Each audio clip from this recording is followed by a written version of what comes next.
Assalamu alaikum. This is Integrated Literature, and in this episode, I will be discussing The African Child by Kamara Lai. The African Child is a Bildungsroman roman published in 1954 by Kamara Lai, who was born in 1928 in Guinea, his hometown Kurusa, which is part of the setting of the book. Kamara Lai went into exile over political issues. I am Mujtaba Sani Abubakar from the Department of English and Drama, Kaduna State University, Nigeria. Now, here is the plot of the book. It's a story of harsh treatment by senior boys who normally take revenge on the junior ones. It is a story of a society whereby, on the one hand, senior boys bully the younger ones, while on the other hand, parents defend the junior boys. Now, this novel was published when Kamara Lai was 26 years old. Now, this explains the focus on secondary school.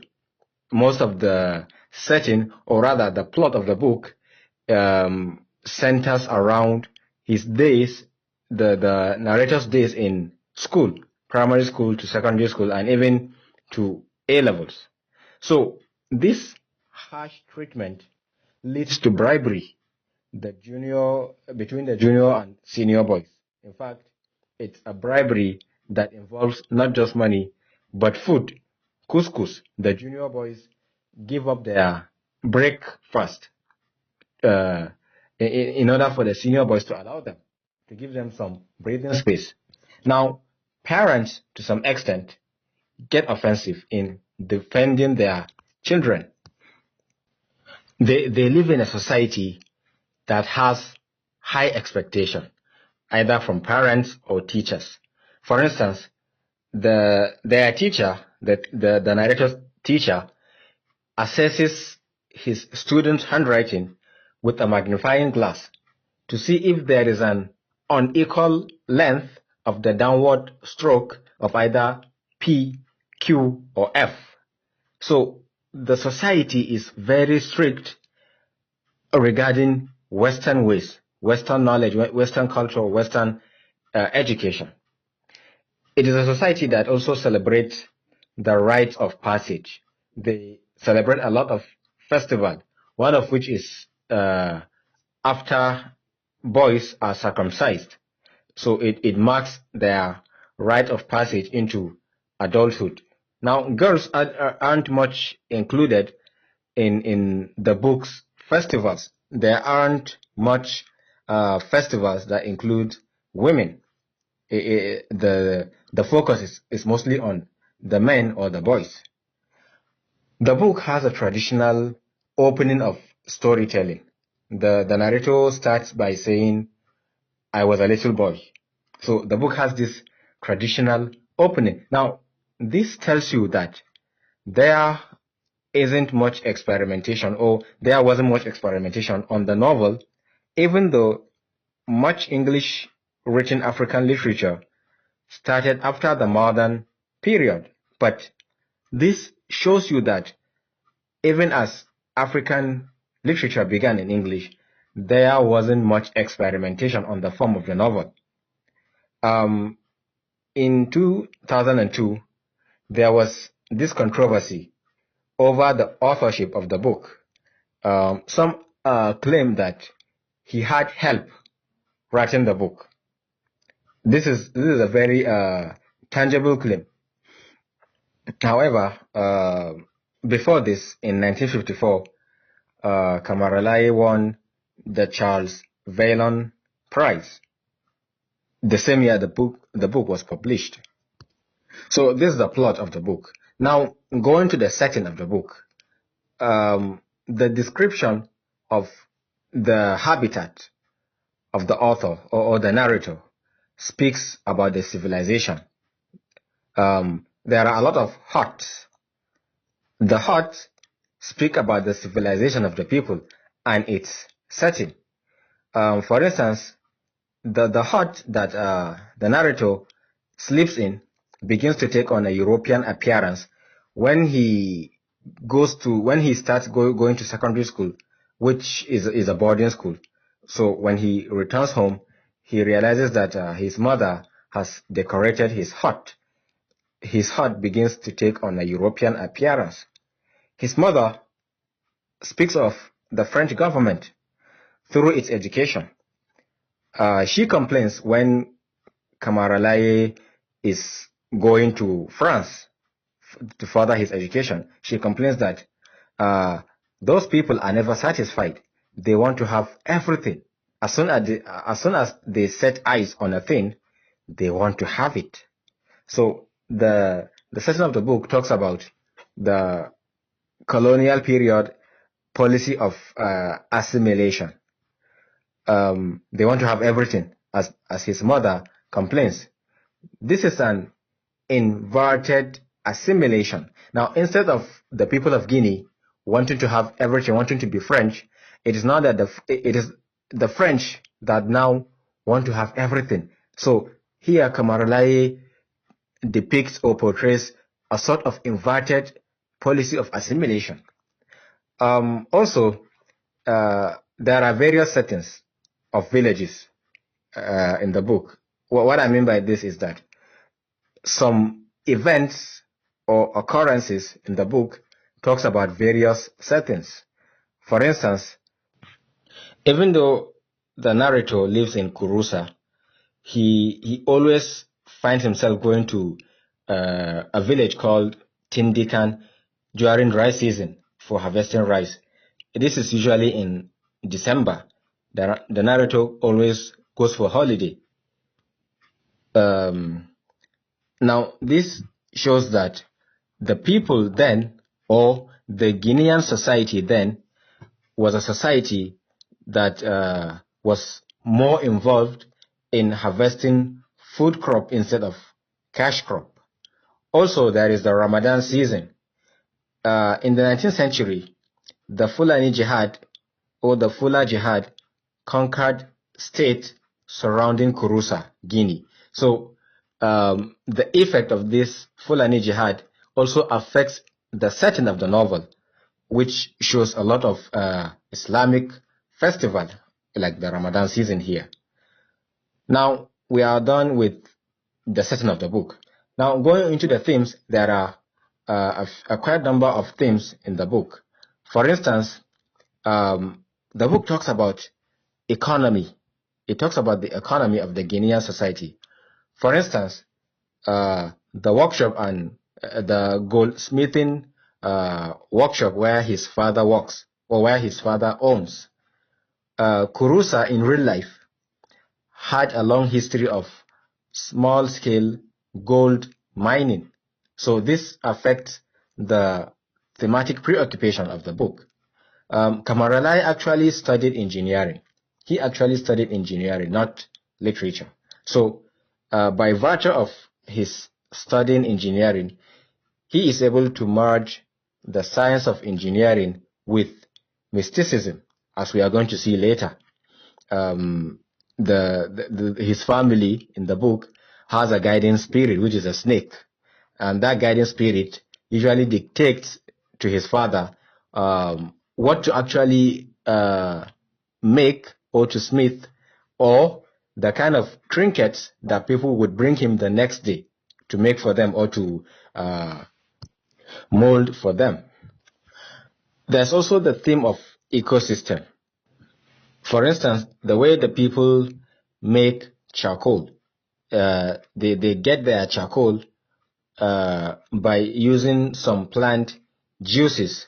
These juices are of exceptional quality. Now, this shows you that it is a blacksmithing town who make use of the ecosystem a lot.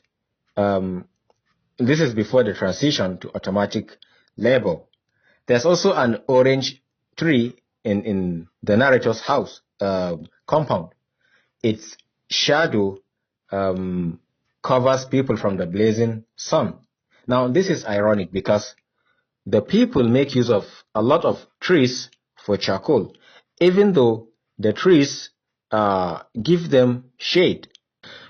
The same orange tree during a particular season, wafts over the compound with its beautiful scent. Now, there is an ironic picture here. The tree provides scent during a particular time in a season. Later, the same tree is used to make charcoal. So, smoke, burning, smoking, and then perfume. This is a kind of eco-critical juxtaposition of the use of nature and the destruction of nature.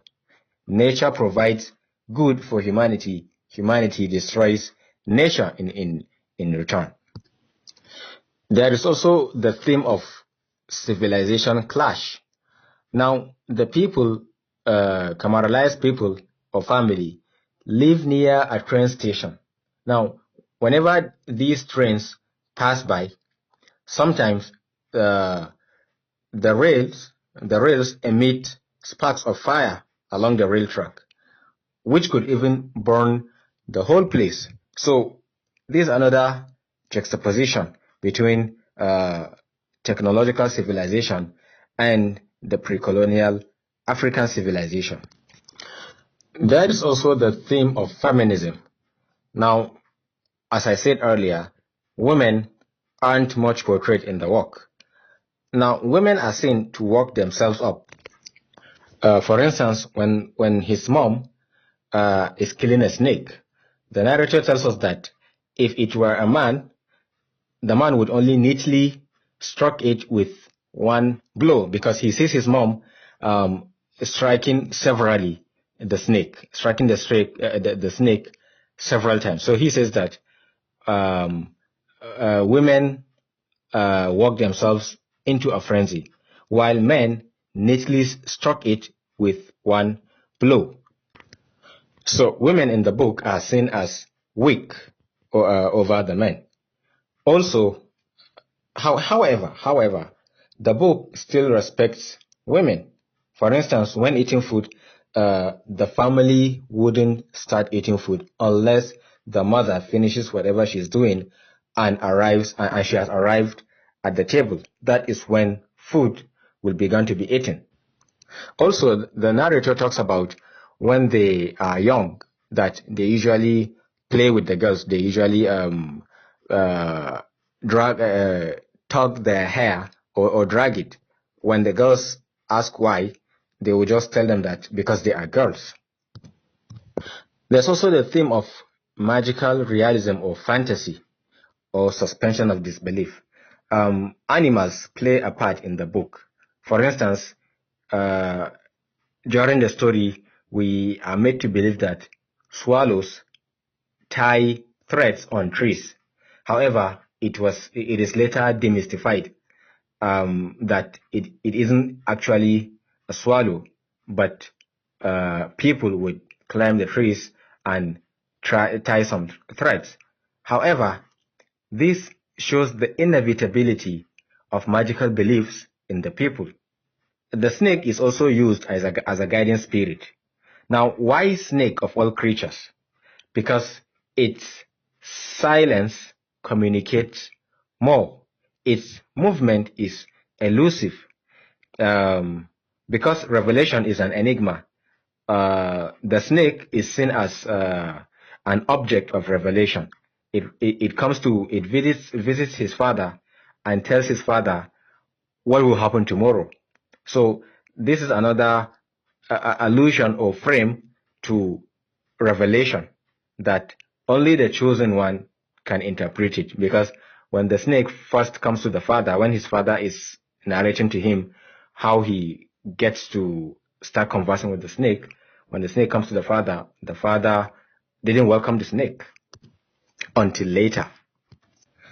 This trope of snake also gives us the feel of time traveling, because the snake gives a foreknowledge to the father. His father gets a foreknowledge from the snake of what will happen the next day or the next few days. Under this fantasy or magical realism, there's also epiphany. the mystery of Condé Diarra. There is a man, or rather half man, half animal, called Condé Diarra. He's half lion, half man. The society normally uses the story of Condé Diarra to scare little boys who are going under the circumcisional rites of passage. There's also the theme of belief itself, or superstition. The narrator's father purifies himself before entering the workshop. Now, this is a form of disinfecting himself. Although the narrator uses purity, it is still a form of disinfection himself. He has to perform ablution before entering the workshop because he believes that it's a good luck. There's also casting of spells, a lot of casting of spells in the book. Part of the superstition that is portrayed or depicted in the book is that little boys are not allowed to pick up dead wood during harvest. Not only little boys, but picking up dead wood during harvest will cause misfortune to the fields, to the person's fields or farm. Another superstition is that a child, like his mother, like Kamaralai's mother, a child born after a twin is said to be endowed with the gift of magic, and that is why Kamaralai believes that his mother is gifted with magic. Also, in their belief system, they mostly respect or revere marabout. Whenever something is about to happen, or something good or bad happens to someone, they still go to the marabout as to intercede as intermediaries. So God decides, yet marabout intercede. Now, remember, this is an Islamic society.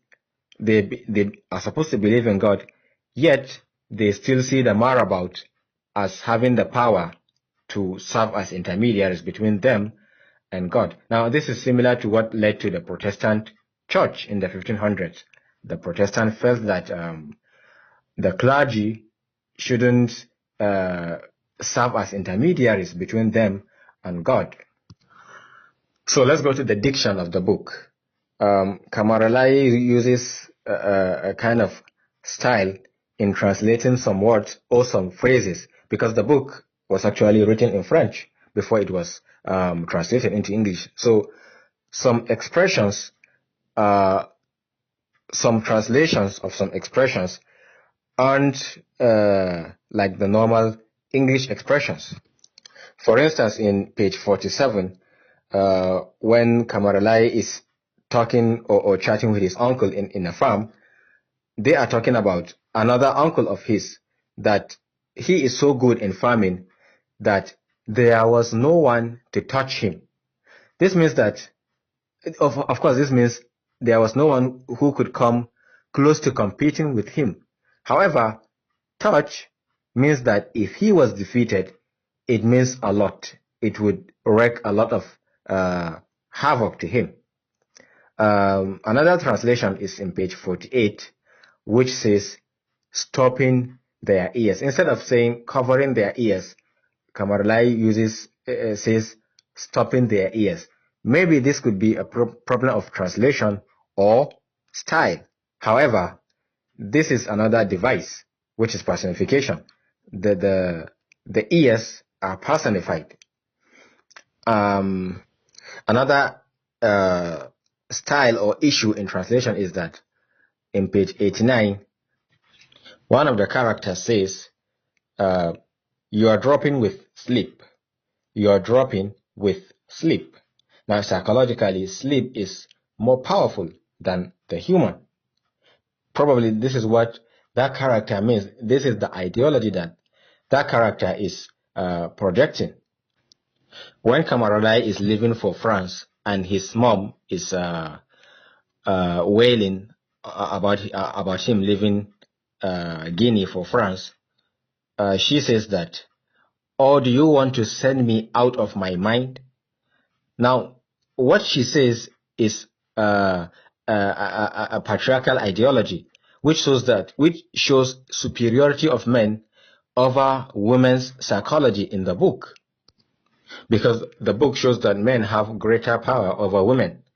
Another issue of translation is when Kamaralai's father starts conversing with the snake.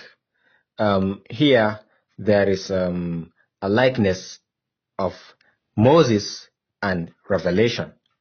His father says that a power greater than myself stayed my hand. Now, there is the snake, there is the hand. Similarly, Moses and his staff, which turns into a snake, and the light in his hand. So, the snake, first of all, scares the narrator's father.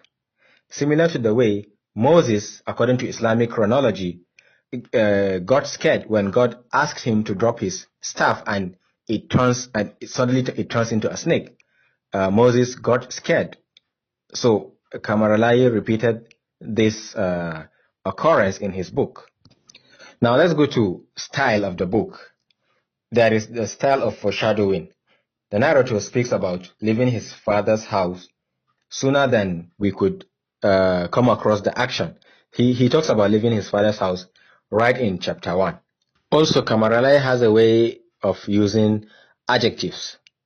One of the examples is when he is describing the goldsmithing workshop.